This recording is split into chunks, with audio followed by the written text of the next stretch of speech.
couple days off for Thanksgiving and wanted to hope that you all had a great Thanksgiving. Wanted to start out with this picture. Now, what's interesting about this Tonkawa Lake Resort, British Columbia shot is it reminds me of that stationary green object that we've been seeing up in Alaska from the FAA cams, but now we're starting to see it in more southern latitudes. So check this out, and it just stays stationary in the sky, and it's not any kind of a lens flare or dirt on the lens or anything because it glows at night, and then as you're going to see, it's actually visible during the day as well. This is the same thing we saw with the phenomenon in Alaska, and again, this is in the southwest sky. Very, very compelling, but again, it's always there, and it just why it wouldn't move while the Earth is rotating and all that kind of stuff, I cannot tell you. I don't know why, but it just is a strange phenomenon that we've been capturing for a long time. And this photograph comes to us from a camper, actually, that was out camping, I think, in northern United States. And what's really interesting about this one, it's kind of an extended exposure type, shot. But check out the red iron oxide and green like object right here in the sky. Very, very compelling. And what a beautiful shot that and it's by a professional photographer as well. And they wanted to send it to me because they definitely saw this red iron oxide here and they wanted us to see that. So, again, guys, this December month it's just like any other time, during my time doing this channel. There's reason to believe that there's something could happen in December, right? We got the Queen, we got the Pope, we got all that stuff that happened last year where they were talking about that we weren't going to be able to celebrate a Christmas year and this year and all that kind of stuff, right? Well, planetary dynamics, solar dynamics, all these different things, we can't really predict one way or another, what's going to happen. But when you start to see this kind of compelling evidence where you can actually see objects surrounded in red iron oxide dust in the atmosphere during an aurora borealis type event or during a sunset like in this one with all that green color, again, it's just it just kind of stares in your face, and it's like we never got pictures like this a year ago. Never. Not once. I never saw a picture like this a year ago, guys. Seriously. Let me reopen it again because I want to get that little dot out of the way so you can see this more clearly. Now let's zoom in on it together.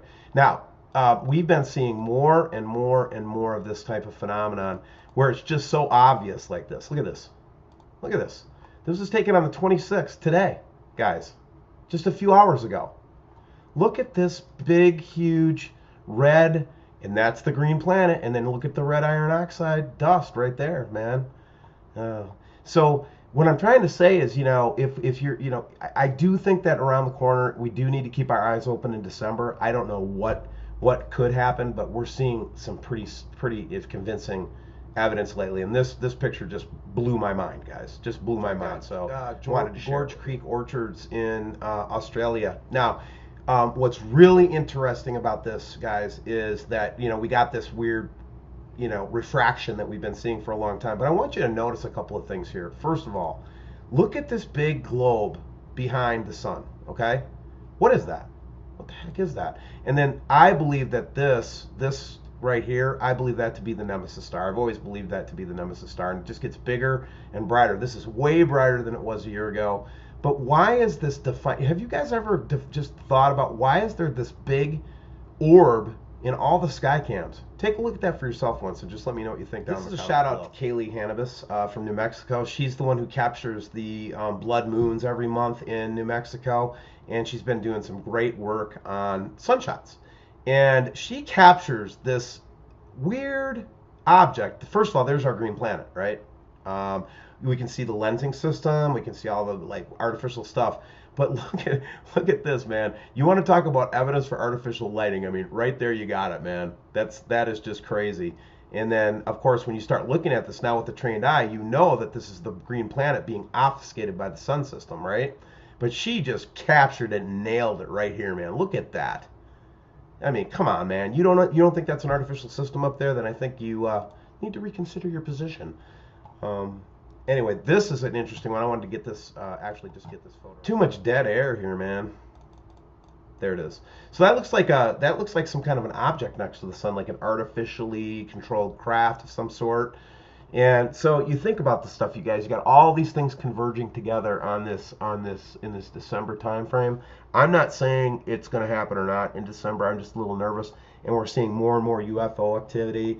We're seeing more and more, and what does that mean, right?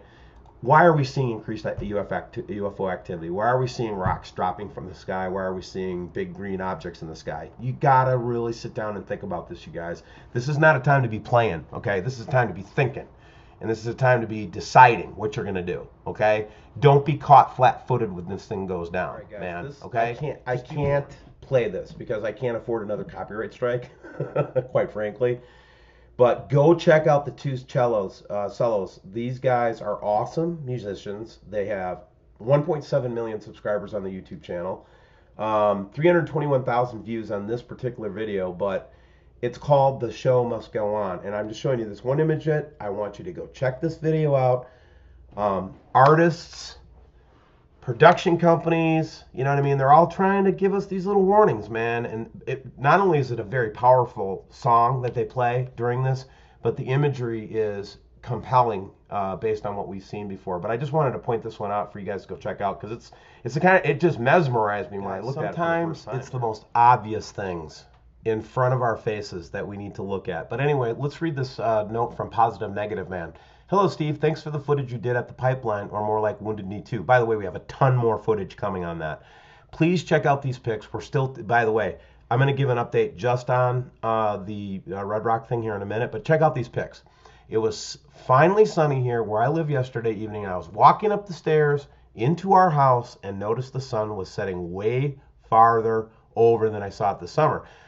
My calibrations were accurate. I was blown away. Now check this out. I'll just slowly go through this. Okay, so here's the compass, right? The heading. All right. Now check this out. The sun was pointing in this direction, okay? And it was almost due south, guys. It was at almost 217 degrees. That's way too damn far south, man. It shouldn't be that far south yet. And what's really disconcerting about it is that the solar system scope is trying to tell us that it's further southwest. It was really setting further over this way. So even the scopes, even the stuff that we're looking at, like solar system scope or any of those kind of tools, we got to keep our eye on it, man, because when we do our own calculations, we're finding out the sun is absolutely in the wrong place. All right, remember the livemeteors.com, you know, that we've been watching. We watched this summer and we got all these returns and it was just crazy. The thing started acting up on the 24th. I'm just unburying some of my emails and check out this return, man, from the 24th. Oh my gosh, look, it's got like shape to it. What? And it's got this like legs, like a spider. Oh, is that a spider on the lens? No. That's a radial return. You can't have a spider on the lens. That's a very unusual return, you guys. I've never seen anything like it. Now, look at how it goes out in, you know, so 55.24 is like the center. That's saying there's an object up there and it's just a solid return. But then it must be humongous because you're getting returns in these spectrums on each side. So what it's detecting is a huge object. There's nothing else to say about that. So here's a letter from one of my great subscribers, been helping me for a long time, Craig and Lynn. Steve, I enjoy sending the strange, and these photos are strange. Slightly different time due to the moon rising later after 2 days at a time.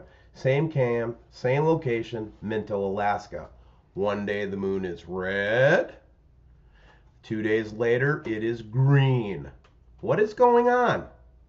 I report, you all decide. From Belgium, but what was interesting about it was they caught this red object. While the clouds were moving, this red object stayed stationary in the sky during a sunset in Belgium. Check this out, man. These are pictures I received from a subscriber in the mail. Actual pictures. Check this stuff out, man. All right, I'll read the letter.